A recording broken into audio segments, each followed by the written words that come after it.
O professor Vitor Miseres, que vai falar de eletricidade, magnetismo. Boa tarde a todos.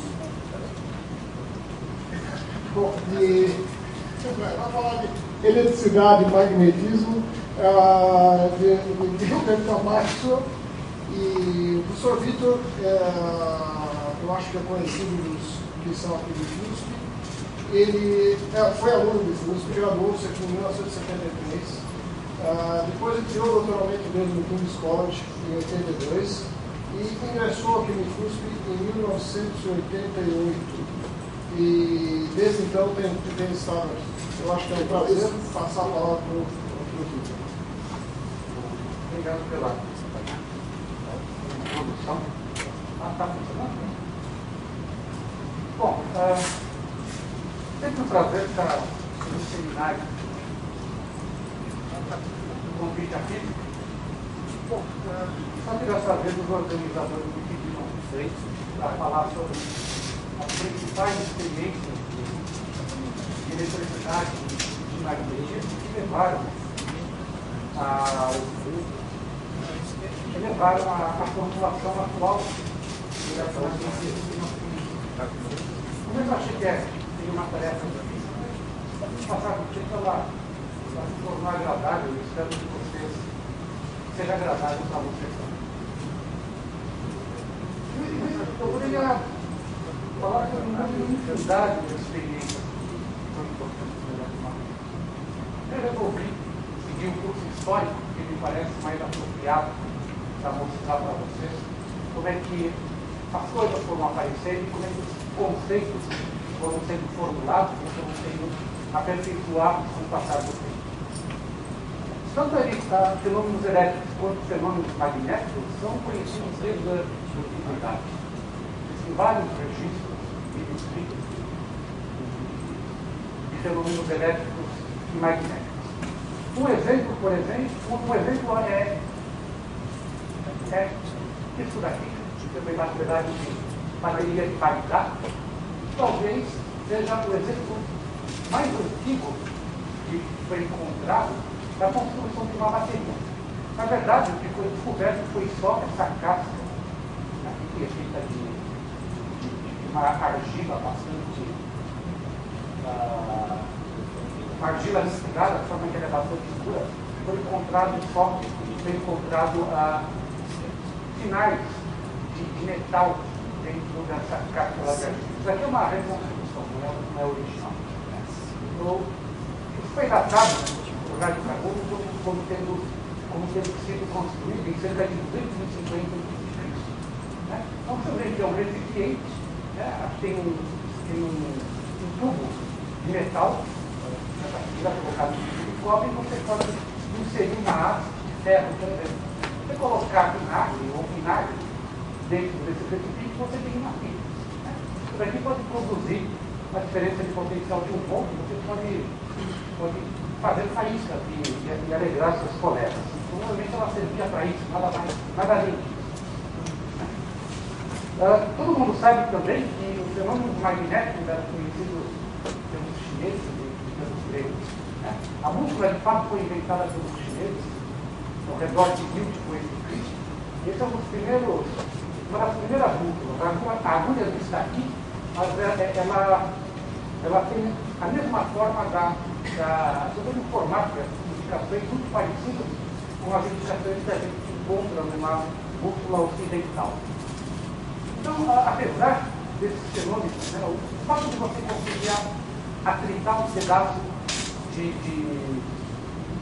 atritar enxofre, um pedaço de enxofre, fazer atritar um pedaço de âmbar e atrair um pedacinho de coisas pequenas, também era conhecido nos gregos.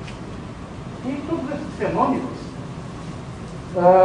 nunca foram estudados quantitativamente, sempre foram estudados qualitativamente. É uma compreensão sistemática, uma compreensão quantitativa dos fenômenos envolvendo a eletricidade e magnetismo só começou realmente há cerca de 4 séculos atrás. Antes disso, não passavam de mera curiosidade. A primeira pessoa que estudou a eletricidade e o magnetismo de forma séria, de forma detalhada, mais não de forma ostentativa, foi William Gibbs. Ele publicou um livro muito famoso, ao redor de 1600, em que ele detalha vários aspectos da eletricidade e magnetismo. A forma de você produzir eletricidade era esfregando um pedaço de pano no âmbar. Esfrega um pedaço de pano no âmbar, você deixa o âmbar carregado, ele fica carregado, e como o âmbar se chama elétrico em grego, Gilbert batizou esse fenômeno de eletricidade. Ele também estudou ele estudou principalmente magnetismo. Ele estudou muito mais o magnetismo do que a eletricidade. O que ele descobriu foi uma coisa muito importante. Ele percebeu, as pessoas já tinham percebido antes dele, que quando você coloca a agulha de uma bússola na horizontal, ela não fica na horizontal, ela fica inclinada, aponta para o interior da Terra. E daí ele concluiu que o fato da bússola não apontar não ficar perfeitamente na horizontal significa que a Terra é um ímã enorme. E ele construiu um modelo que ele levava para a corte da Rainha Elizabeth para mostrar como é que uma esfera metálica, ela magnetizava, atraía a agulha, ele ficava apontando diretamente para o polo norte do polo sul que estava sendo indicado no modelo da Terra. Ele chamava esse modelo de Terrela. E esse modelo aqui foi extremamente útil. Até o final do século XIX, era utilizado para fazer várias previsões sobre o comportamento do magnetismo na superfície da Terra. Inclusive um físico norueguês que colocou uma terrela numa câmara de vácuo e jogou um feixe de elétrons sobre a terrela. A câmara estava no vácuo e os elétrons iam para o polo norte e para o polo sul e iluminavam os polos. Ele, com isso, conseguiu pela primeira vez a explicação de que a aurora polar é causada pelo fato da Terra ficar magnetizada nos polos e você ter feixes de partículas carregadas que se dirigem nos polos. Só depois do século XX que se teve uma compreensão muito melhor do magnetismo terrestre. Então, para vocês terem uma ideia de como que isso é importante, vou tentar mostrar um filme do que acontece com a Terra durante uma erupção na superfície do Sol. Então, aqui, você vê, o Sol tem uma erupção e ele lança um plasma, uma nuvem de partículas ionizadas, que atingem a Terra e deformam as linhas do campo magnético da Terra. Por sorte nossa, né? Está protegendo a Terra. Uma parte das partículas ionizadas, elas são capturadas pelo campo magnético e elas se dirigem para os polos. E vocês veem, vou passar o filme de novo, vocês prestam atenção bem no finzinho, que quando essas partículas carregadas chegam no polo, elas de fato iluminam o polo, dando origem à aurora boreal e à aurora austral, dependendo da região em que você está.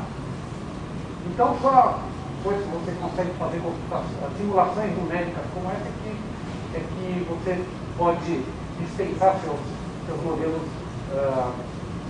menos sofisticados para entender esse tipo de fenômeno.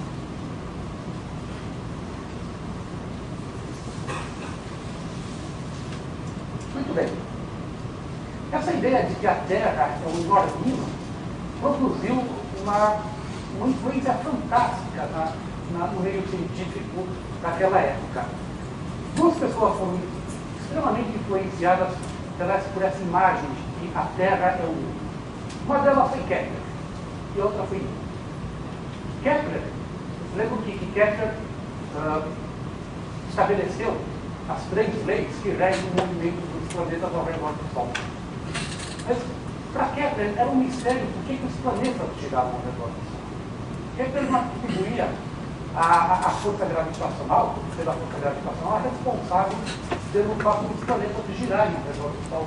Kepler achava que o Sol também era um enorme ímã, e que a interação entre o campo magnético produzido pelo Sol e o campo magnético da Terra fazia a Terra girar, os planetas também girarem ao redor do Sol. Isso foi levado tão a sério que Newton, quando escreveu os princípios, ele, durante páginas e páginas, ele tenta mostrar que essa imagem que Kepler tinha, essa proposta de Kepler para explicar o movimento dos planetas ao redor do Sol como devido ao campo magnético, estava errado. Newton propôs que faça que os planetas girem ao redor do Sol, você sabe, é a força gravitacional. Ele teve que estender várias páginas do princípio para refutar a proposta de Kepler, que ela era bastante atrativa. Muito bem. Uma coisa importante é que, como eu falei antes, é que Hilbert fez todas essas análises de forma qualitativa. Né? Hilbert levava tão a sério essa imagem da Terra como clima, que ele procurava explicar o movimento de rotação da Terra, né? Como sendo devido exclusivamente ao magnetismo da Terra. Né? Tinha um modelo que previa que uma esfera magnetizada tinha um movimento próprio de rotação. Obviamente ele estava errado, os argumentos que os outros estavam errados, mas isso era, essa ideia de ter um campo magnético que permeia todo o espaço, era uma ideia muito poderosa na época de Hilbert. Outra pessoa que teve um papel muito importante na evolução do eletromagnetismo foi Benjamin Franklin. Benjamin Franklin era uma pessoa extremamente dotada em várias áreas de conhecimento, estadista renomado, e foi ele que propôs a teoria de que a eletricidade era um fluido, um único fluido. Na época de Franklin já se sabia que existiam dois tipos de eletricidade, que eram chamadas de eletricidade ímpria, que aparece quando você esfrega um pedaço de pano num pedaço de vidro, e a eletricidade resinosa, que é a eletricidade que você tem quando esfrega, por exemplo, um pedaço de plástico, um pedaço de âmbar, um Franklin usava, com um pedaço de pano. Eram dois tipos de eletricidade diferentes, e era natural supor que haviam dois tipos de fluidos para explicar esses dois tipos de eletricidade. Franklin mostrou que, na verdade, bastava um único fluido para explicar esses dois tipos de eletricidade. Né? Bastava um único fluido e a eletricidade, as cargas elétricas, apareciam quando esse fluido estava em excesso ou estava em falta dentro do corpo. Né? Por exemplo, se você pega um pedaço de vidro e atrita esse vidro com um pedaço de seda, o que, na visão de Franklin, o que acontecia era que se rompia esse estado de equilíbrio do fluido, e você tinha mais fluido no pedaço de vidro e menos fluido no pano, no pedaço de seda que você apresentou. Então, ele afirmava que o pedaço de vidro ficou carregado positivamente e o pano estava carregado negativamente. Então, ele chamou de positiva as cargas que estavam no pedaço de vidro. Se você faz a mesma experiência com uma resina qualquer, com um pedaço de âmbar, então você obtém a carga oposta. Ele chamou de carga negativa, né? E essa nomenclatura pegou. Ninguém sabe até hoje por que ele decidiu chamar a carga que ficava no vidro de positiva e a carga que ficava no âmbar de negativa. Mas o que ele fez foram experiências extremamente simples, não tem nada quantitativo. Todas as experiências que ele fez no final foram experiências quantitativas. Né? Como é que ele sabia que existiam dois tipos de carga? Você pega um pedaço de vidro, atrita, faz o atrito com a seda e você descobre que a seda e o vidro se atraem. Então, eles têm carga negativa. Se você carrega dois pedaços de vidro e aproxima os dois pedaços de vidro, ele descobriu que os pedaços de vidro se repeliam. Portanto, ele descobriu, nós conhecemos hoje, uma lei de cargas iguais se repelem e cargas diferentes se atraem. De maneira extremamente simples. Mais do que isso, ele estabeleceu o princípio da conservação da carga elétrica. Né? Novamente, ele pega um pedaço de vidro e atrita esse pedaço de vidro com um lenço. Né? Se os dois estavam neutros antes desse processo, eles ficam carregados depois do atrito. Muito bem. Aí, o que ele faz? Ele simplesmente pega o lenço carregado, enrola o lenço carregado no pedaço de vidro e aproxima o lenço e o pedaço de vidro de outros objetos para saber se existe uma força de atração ou uma força de repulsão eletrostática. E ele chega à conclusão de que não tem nenhuma carga quando você coloca o lenço de seda junto com o vidro. Portanto, durante o processo de geração de cargas, né, houve cargas acumuladas no vidro e no lenço de seda, essas cargas elas foram criadas em quantidades iguais. É que quando você coloca as duas juntas, elas desaparecem. Então, cargas nunca são criadas em excesso. Quando elas desaparecem, também não sobra nenhuma carga. Então, argumentos e experiências extremamente simples levaram a essa visão que nós temos de carga elétrica. Franklin ficou famoso também por descobrir que durante uma tempestade as nuvens estão carregadas com o mesmo tipo de eletricidade que é fabricada no laboratório, é fabricada por esse processo de atrito. Não era óbvio, né? Não é óbvio que um raio que sai de uma nuvem e chega aqui à Terra, é composto de eletricidade. Né? O que Franklin propôs, né? Ele propôs foi fazer aquela série de experiência da pipa durante um dia de tempestade e tentar capturar alguma coisa que possa descer pelo fio molhado e segurar a pipa. Aparentemente, o Franklin não foi a primeira pessoa que fez essa experiência. Ele propôs a experiência e um francês fez a experiência antes do Franklin. Né? A experiência não é como mostra essa figura, o camarada lá no dia de chuva tentando fazer a pipa voar. Porque certamente, se cair um raio, ele vai ser eletrocutado. O Franklin sabia. Né? O que ele faz é pegar o fio molhado, né? No finalzinho do fio você pendura um objeto metálico, uma chave, e com isso você pode carregar objetos metálicos, carregar recipientes, garrafas de leite, ou qualquer coisa semelhante, para acumular essa carga e ver que essa carga acumulada tem as mesmas propriedades das cargas que você obtém por aqui. Outras experiências, outras pessoas, de fato, fizeram o que o Franklin fez, que é sair na chuva e empinar. E muita gente morreu. E pelo menos um caso registrado de um russo que fez essa experiência e o raio desceu pelo barbante, pela linha molhada e o camarada morreu. Franklin sabia que isso era perigoso, porque ele via que quando um raio cai em algum lugar, essa coisa pode pegar fogo. É muito comum casas, edifícios serem destruídos por causa do raio. E ele usou todo esse conhecimento para construir um paradigma. Mas como é que você sabe que você tem cargas elétricas? Né? Você tem que ter um aparelho para saber se o objeto que você tem é carregado ou não. E o aparelho mais simples para detectar se existem cargas elétricas é chamado de eletroscópio. Então, eu vou passar um outro filmezinho que mostra um eletroscópio em ação. E vocês vão ver que é uma coisa feita com um clipe, né? Aqui em cima tem um clipe de papel. Aqui embaixo você tem dois pedacinhos de alumínio, papel alumínio, que a gente usa para embrulhar alimentos, embrulhar qualquer coisa.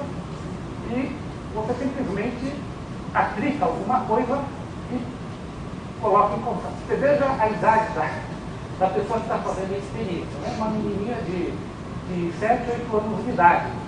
Se ela pode fazer isso, vocês também podem fazer. Né? Uma coisa extremamente simples para mostrar os efeitos da eletricidade. Né? Tem áudio nesse filme, vocês podem ver o filme em casa, e a pessoa que está filmando está entrevistando a garota e está perguntando para ela o que está acontecendo, o que você faz isso, e ela responde tudo tudo direitinho. Né? Não é uma menina que está fazendo curso colegial, mas ela certamente tem um professor muito bom que a orientou para fazer isso daí.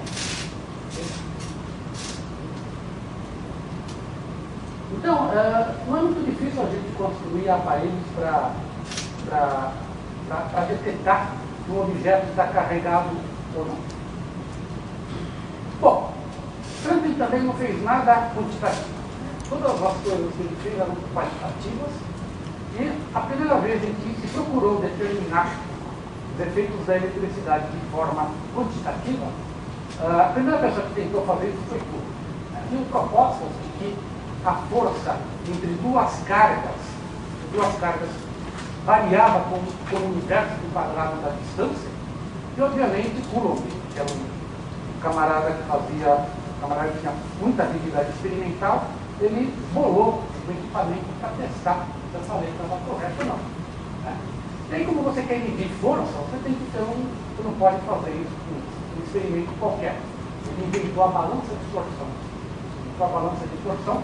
Exatamente para determinar se a força entre duas esferas carregadas variava com o universo do quadrado da distância. Então, como é uma experiência muito sensível, ele teve que isolar. Fica tudo dentro de um recipiente, de forma que não haja tempo atingindo essas duas bolinhas. Eu tenho aqui duas esferas que são presas aqui dentro através de um fio bastante fino, e por esse orifício ele insere uma outra esfera carregada. Então, você medindo a força de atração através da rotação que ela exerce nesse fiozinho aqui, você medindo o ângulo de rotação, você consegue saber qual é a lei de força entre as duas esferas carregadas. Se você variar a carga que estão nas duas esferas, você também pode determinar a dependência dessa lei de força pelo valor das cargas.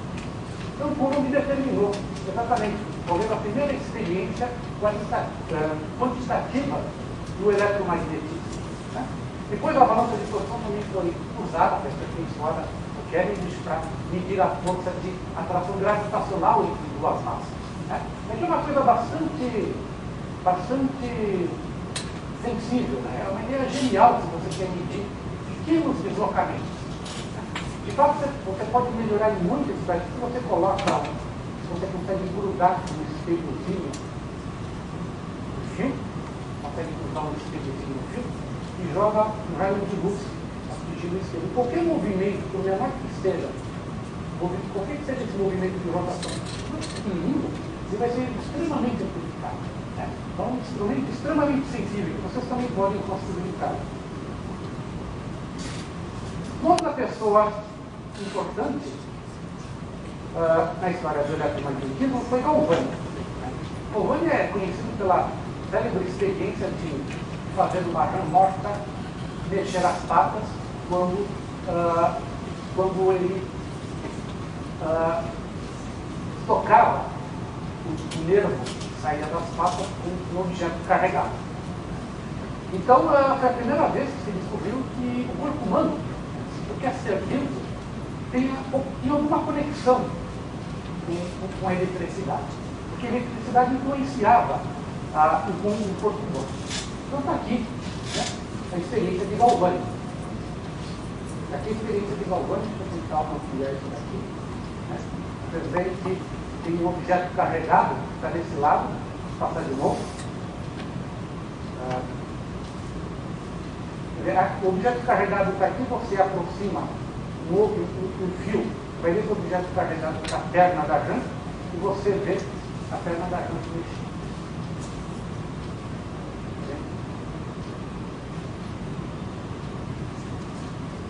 É claro que isso é uma animação, né? Não é um filme real. Uma rã foi morta na confecção desses seminários. Então, eu não consegui, infelizmente eu não consegui ter uma imagem dessa experiência real. Mas é algo que vocês também podem fazer, se encontrarem uma rã em São Paulo, que é muito difícil. Muito bem.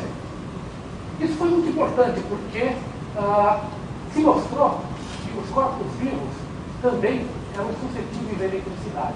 E se acreditava que essa eletricidade tem nos corpos vivos era diferente da eletricidade produzida por atrito. Tanto é que a eletricidade foi chamada de eletricidade animal. Era diferente, acreditava que era diferente da eletricidade produzida por atrito. Outra pessoa que teve uma importância devastadora na história do eletromagnetismo foi o Volta, simplesmente porque ele inventou a pilha. A pilha de volta é simplesmente uma camada de zinco, de dois metais, em geral são dois metais, e que você, e entre esses dois metais você coloca alguma coisa que seja um bom condutor, um papel em salvadora, mas a experiência original de Volta ele usava ácido sulfúrico, e com isso, pela primeira vez, você tinha um meio de produzir uma corrente elétrica que fosse estável. Podia usar durante alguns minutos, até durante algumas horas, e fazer experiência com essa corrente elétrica. Então está aqui uma reconstrução da pilha de volta. Isso é uma coisa que qualquer um pode fazer. Só precisa de um suporte, nesse caso, de 3 suportes, de 3 suportes. Você precisa de 2 metais diferentes, que provavelmente é cobre e zinco, e um pano embebido em ácido sulfúrico ou qualquer outro tipo de ácido. Aí você monta esse conjunto de 3 objetos, e coloca, superpõe um ao outro e põe entre os 3 suportes que você conseguiu. Aí aperta tudo e simplesmente mede a corrente. Aqui não dá para saber o que ele está medindo. Está medindo algum número ali, não sei se é uma corrente ou uma diferença de potencial, mas funciona. É uma coisa extremamente fácil da gente fazer. Claro que é mais fácil você ir na loja e comprar uma filiação. Mas a pilha de voltas, ela produziu uma revolução porque você tem uma maneira de produzir uma corrente elétrica que é estável, você podia realizar uma série enorme de experiências novas. Muito bem. Acontece que até essa época, até o início, o final do século XVIII, início do século XIX, eletricidade e magnetismo eram consideradas manifestações totalmente separadas. Eram fenômenos que não tinham conexão entre si. Apesar disso, havia muita gente que acreditava que tinha que ter uma conexão entre eletricidade e magnetismo. Não era possível que você tivesse 2 tipos de fenômenos, que tinham alguma coisa de semelhante, mas não havia conexão. Você não conseguia, através de um fenômeno elétrico, produzir um fenômeno magnético e vice-versa. Até que apareceu um camarada chamado Ørsted. Ørsted é uma figura bastante curiosa, porque ele tinha... As pessoas nessa época não se formavam em física, se formavam em filosofia, na física, química, biologia. Ele tinha uma formação humanista muito boa. Ele seria o que hoje nós chamaríamos de um camarada holístico. Ele acreditava que a natureza é de tudo. Por isso ele acreditava que eletricidade e magnetismo tinham que estar conectados. E ele passou grande parte da vida procurando essa conexão. Ele descobriu essa conexão por acaso. Ele estava dando uma aula, e nessa aula ele estava demonstrando como os efeitos da pilha de volta, tinha uma pilha, fechava a corrente, produzia faíscas. Como ele era e ele também tinha bússolas ao redor, na mesma mesa. Numa dessas apresentações para os alunos, ele percebeu que quando passava a corrente no fio, quando ele fechava a pilha de volta, a agulha se mexia um pouco. E ele, depois, repetiu essa experiência com mais calma e encontrou essa conexão procurada por muita gente entre a eletricidade e o magnetismo. O que ele observou foi isso daqui. Então, uma experiência de como é que ela foi feita na época, mas se a gente repetir essa experiência hoje, o que nós podemos fazer é isso. A gente pode controlar a corrente. Inicialmente, a agulha da bússola está paralela ao fio, mas à medida em que a corrente aumenta no fio, a agulha fica sendo despedida da posição original. Aí você diminui quantidade de corrente que passa no fio e a agulha volta a posição final. Então, uma experiência simples, uma experiência trivial, a gente nem dá valor para isso daqui. Mas na época em que ela foi feita, ela causou uma verdadeira revolução. Né? Ela causou uma verdadeira revolução, porque, primeiro, mostrava que, de alguma forma, cargas elétricas podiam gerar um campo magnético, podiam influenciar a agulha de uma bússola. Isso era totalmente inesperado. Não havia razão para isso acontecer. A segunda razão pelo qual isso era muito importante é que se descobriu pela primeira vez uma força que não atuava na linha que une os dois objetos. Então, vejam, nessa época, a mecânica newtoniana era um protótipo de qualquer teoria científica. E na mecânica newtoniana você só tem forças entre dois objetos que atuam na linha que une esses dois objetos. Coulomb já tinha descoberto a lei da força entre duas cargas elétricas, era exatamente análoga à lei da gravitação de Coulomb. A força coulombiana atua na linha que une as duas cargas. Mas essa força é diferente. Ela não atua na linha que passa do fio para o ímã. É uma força meio esquisita. Né? Tão esquisita que o próprio Ørsted não conseguiu determinar todas as características dessa força. Quem fez isso foi Ampère. Ampère conseguiu mostrar que se você descreve a ação da corrente que passa pelo fio como produzindo um campo magnético, e esse campo magnético atua na agulha da bússola, então o campo magnético tem que ser rotacional, tem que girar ao redor do fio. E isso não provoca uma força na linha que une o fio ao ímã. Uma força muito esquisita. Uma força que atua na direção perpendicular. Então isso chamou a atenção de toda a comunidade científica na época. Era a primeira vez que se viu uma força como essa. E é claro, o Ampère teve experiências mais delicadas, muito mais sensíveis, e determinou exatamente como é que o campo magnético produzido pelo fio depende da corrente e depende da distância entre o fio e o ponto onde você mede o campo magnético. A famosa lei de Ampère, está escrita no caso de um fio elétrico. Bom, essa experiência de Ørsted realmente, como eu disse antes, ela causou uma revolução. Né? Ela causou uma revolução e daí para frente as coisas começaram a se desenvolver com uma velocidade incrivelmente grande. Essa experiência de Ørsted foi tão importante que no ano seguinte, que ela foi descoberta, um camarada chamado David pediu ao seu assistente fazer um trabalho de revisão sobre todos os fenômenos eletromagnéticos conhecidos até aquela época. O assistente do David era Faraday. Faraday era simplesmente um assistente de laboratório e ele começou a pegar todos os trabalhos conhecidos sobre eletromagnetismo, inclusive a de Ørsted. Só que ele não se contentou de apenas reproduzir, coletar os resultados. Ele achou que ele tinha que reproduzir as experiências para verificar se elas eram verdadeiras ou não. Só que Faraday era um físico experimental de mão cheia.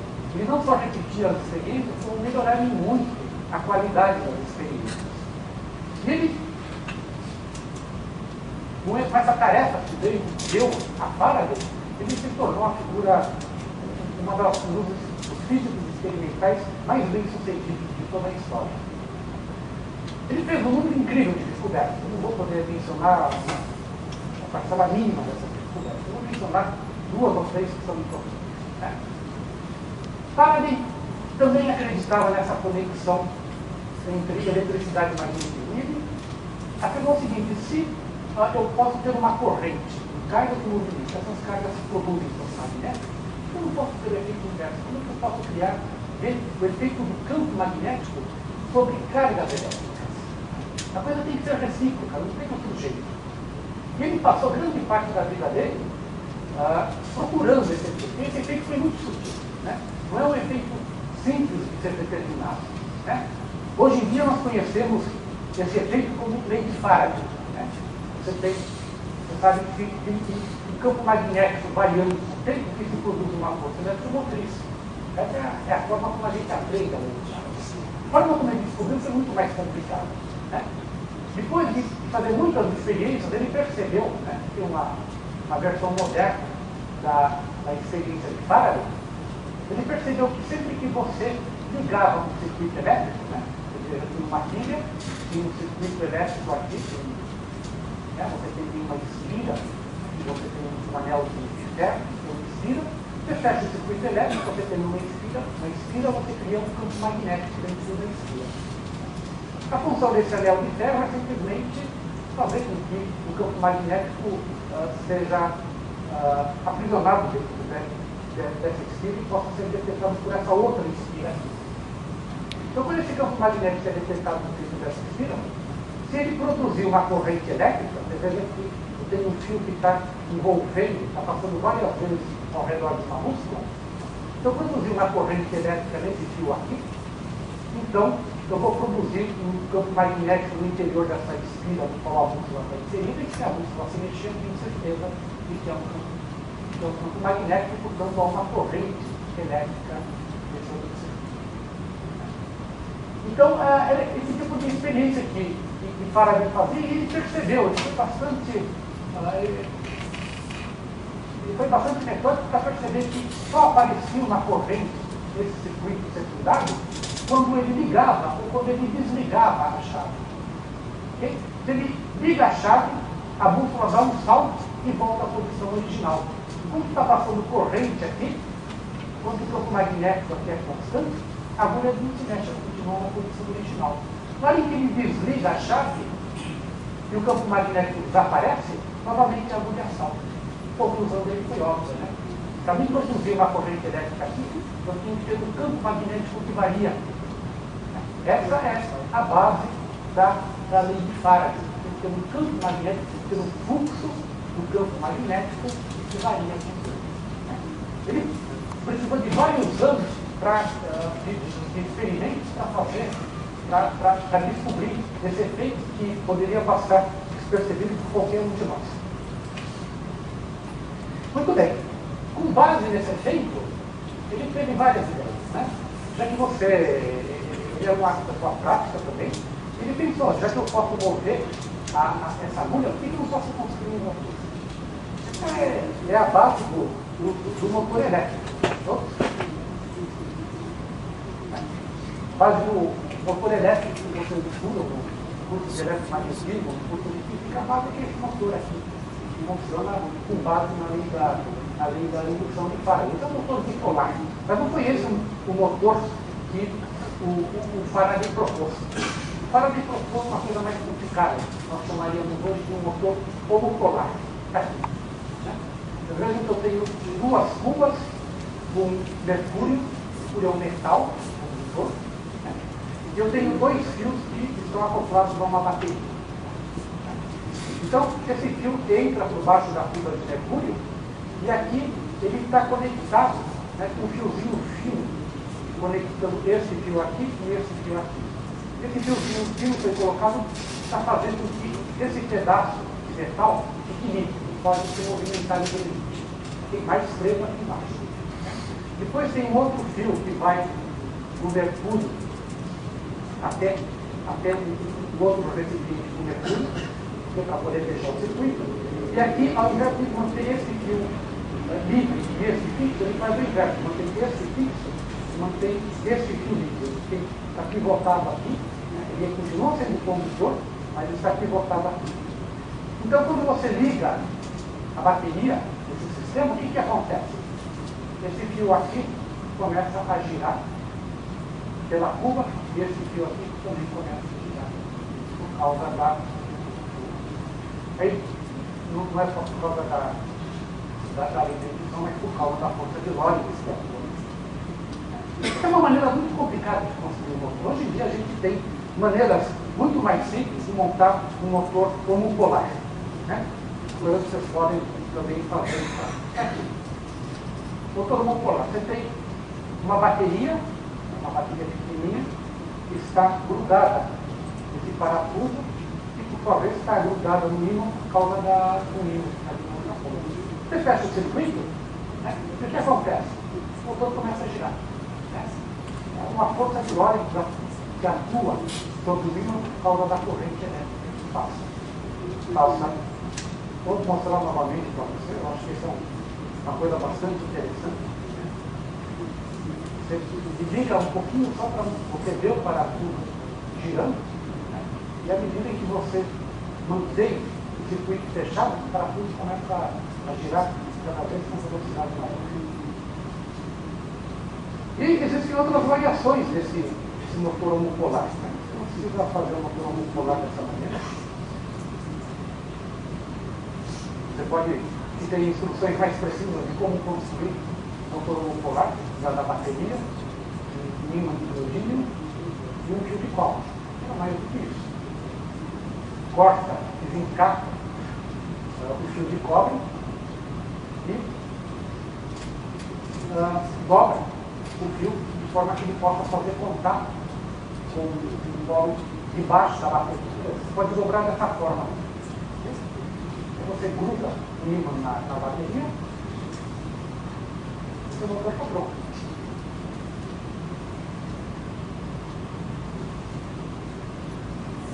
Uma coisa extremamente simples de ser feita para mostrar o funcionamento do motor.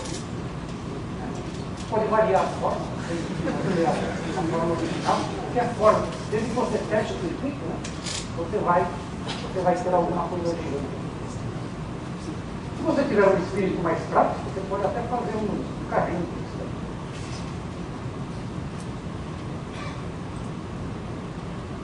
Põe as pilhas, as duas extremidades da bateria e simplesmente conecta. Conecta as duas extremidades.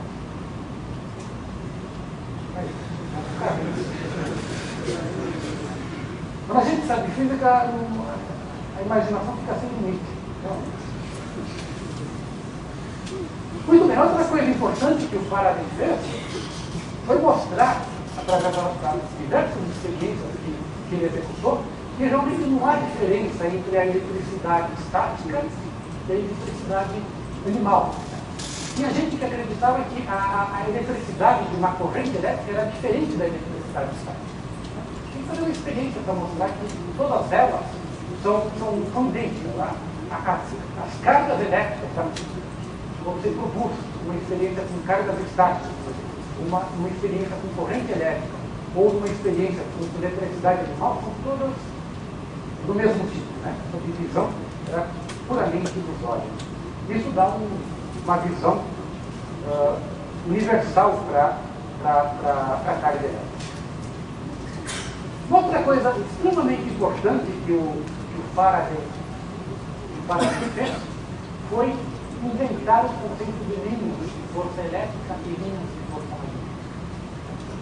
Faraday, eu falei para vocês, que apesar de trabalhar no laboratório científico, ele nunca fez um curso universitário. E era extremamente habilidoso com as mãos, era extremamente cuidadoso no laboratório, mas ele não tinha formação científica. A formação científica que ele tinha era da leitura dos livros que ele conseguia ler. Ele não tinha formação matemática. Então, para poder entender os efeitos da eletricidade e do magnetismo, ele inventou essas linhas de campo que nós usamos até hoje. Ele imaginava que na carga positiva tinha linhas de campo que se irradiavam dessa carga. E que o ímã tinha linhas de campo que nasciam no polo norte e corriam no polo sul. É claro que das linhas de força com o conceito de campo elétrico e o conceito de campo magnético são espaços minúsculos. Pode afirmar que foi Faraday que descobriu o conceito de campo elétrico e campo magnético. Mas apesar dessas quantidades serem extremamente úteis para a gente visualizar o que acontece numa dada situação, né, de outra forma que Faraday procurava antecipar o que ia acontecer no experimento, e isso se mostrou extremamente útil. Muita gente começou a se preocupar, será que essas linhas de força, de campo elétrico e esse campo magnético têm uma realidade física? Será que a gente pode descrever essas quantidades em termos matemáticos ou simplesmente são rabiscos para ajudar a gente a entender o que acontece? Novamente, para você responder uma pergunta dessa, você tem que saber uma experiência que mostra que essas linhas de campo têm alguma propriedade física. E uma propriedade física importante é o de armazenamento de energia. Né? Se de fato você tem um campo elétrico ou um campo magnético, esse campo consegue armazenar energia, ele pode dizer que ele tem uma realidade física, porque essa energia não está armazenada nem na carga nem no ímã. Está no espaço em volta da carga e no espaço em volta do ímã. Então eu vou mostrar para vocês, né? Quer dizer, isso mais tarde, aos poucos, foi se confirmando que essa visão é verdadeira. Então, o campo elétrico e o campo magnético são meros auxiliares para a gente entender os fenômenos eletromagnéticos, eles têm uma existência física. E para mostrar isso, eu vou apresentar um outro vídeo com um canhão de Gauss. Talvez você já conheça o canhão de Gauss. Está aqui. Então, vamos repetir tudo de novo. Você tem a canaleta de plástico, você coloca 2 ímãs de neodímio e de um dos lados você simplesmente coloca algumas bolinhas de aço. Bolinhas de moledor.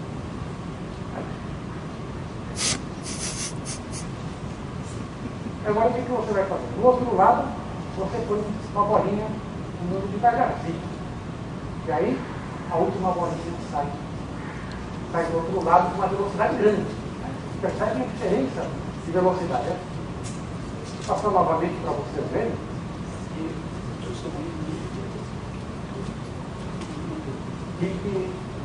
Mesmo que a bolinha chega com uma velocidade pequena e a outra sai com uma velocidade grande. A primeira tentação da gente é falar que energia não é conservada. Né? Tem energia cinética pequenininha da bolinha que chega e uma energia cinética grande da bolinha que sai. De onde é que essa bolinha extraiu a energia se a energia conservada? Né? Ela extraiu do campo magnético produzido por um ímã.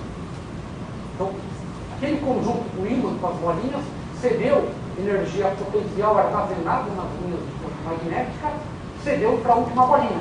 A última bolinha sai com uma energia cinética grande.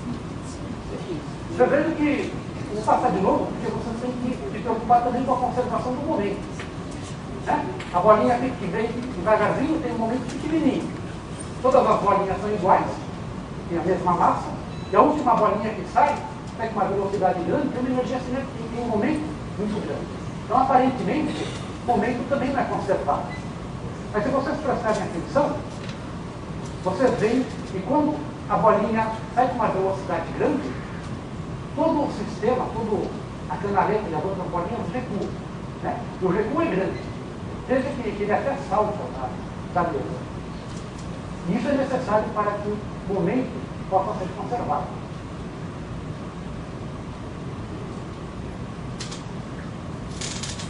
Veja que ele se desloca um pouquinho porque a massa das bolinhas pequenininhas é bastante grande. Recua um pouco. Veja que há um recuo. Enquanto ele recua. Então, é possível armazenar energia no campo elétrico e no campo magnético. Uma vez armazenada, a gente pode recuperar essa energia, que mostra que o campo elétrico e o campo magnético têm uma existência real. Isso também provocou uma outra revolução, né? Porque, de acordo com a concepção newtoniana do universo, o que existe são partículas que interagem através de forças. Nada mais do que isso. O que Faraday mostrou é que existe uma entidade nova, que tem que ser incorporada àquele que é newtoniano, que são os campos, o campo elétrico e o campo magnético. Muito bem. Como eu disse antes, também era necessário dar um tratamento matemático a essas linhas de campo. Não é que é possível você escrever equações que descrevam essas quantidades, e de fato isso foi possível. Não só descrever as linhas de campo, mas unificar todas as leis conhecidas do eletromagnetismo num conjunto de apenas 4 equações. Essas são as famosas equações de Maxwell. Então, Maxwell que descobriu que você podia sintetizar todo o conhecimento sobre fenômenos eletromagnéticos nesse conjunto de equações. Os alunos que estão no primeiro ano não se preocupem com esses ciclos aqui, não vão aprender no decorrer do curso, porque é simplesmente uma abreviação para algumas derivadas que aparecem. A gente tem aqui como uma derivada do campo elétrico, derivada do vetor H. E essas equações aqui nada mais representam, só representam coisas que vocês já conhecem, né? Essa equação aqui é uma forma bastante esquisita da gente escrever a lei de Coulomb, a gente se deriva a lei de Coulomb daqui. Essa equação aqui é simplesmente uma forma bastante genérica de escrever a lei de Faraday, de escrever a lei de Ampère. E essa daqui é a forma de se escrever a lei de Faraday. A última equação, ela simplesmente estabelece, ela simplesmente descreve de forma matemática o fato que a gente encontra lá na natureza, que ímãs sempre aparecem com dois polos juntos. Sempre tem um polo norte e um polo sul, existem monopolos magnéticos. Né? Então, a afirmação matemática de que não existe um monopolo magnético é de que o divergente do campo magnético é o. Bom, quando Maxwell conseguiu descobrir essas equações, ele teve um problemazinho para esse termo aqui, não vai dar tempo de explicar. Mas quando ele descobriu essas equações, ele percebeu que, manipulando as equações, ele encontrava soluções oscilantes. Né? Soluções em que o campo elétrico e o campo magnético oscilavam. Soluções desse tipo. Né? Você tem aqui no eixo X o campo elétrico, no eixo Y um campo magnético, e isso descreve uma onda que está se propagando na direção Z. Uma onda que tem um campo elétrico e um campo magnético. Essa é uma onda eletromagnética. Bom, Maxwell ficou muito feliz com essa descoberta. Puxa, existem ondas eletromagnéticas. Vamos ver agora qual é a velocidade com que elas se propagam. E a velocidade saiu em termos do misério, que é a permeabilidade, a permitividade do vácuo. Né? E quando ele fez essa continha simples, né, uma continha trivial de ser feita, ele encontrou que isso daqui é numericamente igual à velocidade da luz do vácuo. Isso que não tem razão nenhuma para que isso daqui seja igual à velocidade da luz. Né? Mas ele ficou extremamente surpreso, porque ele tinha descoberto que a luz é uma onda eletromagnética. Isso provocou uma outra revolução. Porque até então, a óptica era um ramo da física completamente divorciada da mecânica newtoniana, completamente divorciada do eletromagnetismo. Né? O que Maxwell mostrou é que a óptica agora podia ser explicada pelo eletromagnetismo. Estava embutido dentro das equações que descrevem os fenômenos eletromagnéticos. Mas é claro que isso não é suficiente. Você tem que tentar produzir essas ondas eletromagnéticas de alguma forma. Pode, por exemplo, oscilar uma carga elétrica, e essa oscilação da carga elétrica, como fazer com a Maxwell, vai produzir um campo eletromagnético que oscila uma mesma frequência. Bom, se você quer produzir luz, você tem que oscilar essas cargas com a frequência da luz, que é de 10 a 15 Hz. E na época não havia meio de você acelerar cargas, você oscilar cargas com essa frequência. Até que apareceu um camarada chamado Hertz. O que ele construiu foi um centelhador. Centelhador não nada mais é do que uma vela de carro. A vela de carro é um centelhador. Para aqueles aparelhos que vocês ligam, você coloca fogo no fogão, você coloca aqui no fogão, sai uma centelha, são centelhadores. Você simplesmente carrega duas esferas em cargas opostas, aproxima as duas esferas que são uma centelha. Se a carga for, se a diferença de potencial for muito alta, vocês conseguem produzir centelhas que vão oscilar numa frequência de 10 a 9. Que é a elétrica, a outra, oscilam com frequência de 10 a 9. Bom, isso significa que essas centelhas estão produzindo ondas eletromagnéticas com essa frequência. Então você tem que detectar essa frequência. E Hertz foi extremamente simplista. Ele falou, se eu quero detectar uma onda, coloco um anel de metal próximo do centelhador, e se eu tiver uma onda atingindo esse anel, eu vou ver uma pequena centelha. Porque a onda, ao atingir o anel de metal, vai fazer com que os elétrons oscilem, e esses elétrons oscilantes vão produzir diferenças de potencial, e se essas duas bolinhas estiverem muito próximas, eu vou ver uma centelha. Por isso que construímos a forma mais primitiva de você produzir você gerar e detectar ondas eletromagnéticas. E dessa forma, né, bom, ele não fez só isso, né? O que ele fez, ele experimentou, ele testou todas as propriedades dessa onda. Veja que isso aqui não é luz visível, né? Essas ondas que ele produziu aqui, ondas eletromagnéticas, não estão dentro do espectro visível. Mas ele fez várias experiências. Por exemplo, ele colocou um aquário entre o gerador de ondas e o detetor. E ele mostrou que essas ondas eram refratáveis pela água. E mostrou que essas ondas têm todas as propriedades da luz: reflexão, refração, interferência e até polarização. Portanto, elas tinham todas as propriedades da luz que é certo não ser visível. Realmente você estava produzindo um novo tipo de ondas fora do espectro visível. Esse foi o teste decisivo, né? Que a luz é a radiação eletromagnética e certamente uma chave de ouro do eletromagnetismo. Então, estou terminando o horário do seminário de horários. Esse seminário já está disponível nessa página. E eu espero que vocês tenham não só vocês tenham adquirido não só uma noção de como é que o eletromagnetismo evoluiu ao longo dos anos, o que foi importante para a evolução, mas eu acho que uma mensagem muito importante desse seminário é que a gente pode reproduzir muitas dessas experiências famosas com coisas que a gente encontra em casa. Né? Faça um pouquinho de imaginação para colocar algumas coisinhas juntas e reproduzir tudo isso em casa. Vocês vejam que todos esses vídeos que eu mostrei foram extraídos da internet. Vocês podem baixar esses vídeos e tentar reproduzir. É uma atividade extremamente recompensadora. Se vocês tentarem fazer uma experiência dessas, eu aposto que na primeira vez que vocês executarem a experiência, ela não vai funcionar. Ela não vai funcionar. Aí vocês vão ter a ingrata tarefa de descobrir por que ela não funciona. Na hora que vocês descobrirem por que ela não funcionou, aí vocês vão ficar contentes, porque vocês aprenderam alguma coisa nova, alguma coisa que vocês não sabiam. Quanto mais difícil for reproduzir um experimento, mais coisas vocês vão aprender. Essa é a graça da gente estudar, de aprender como é que as coisas funcionam.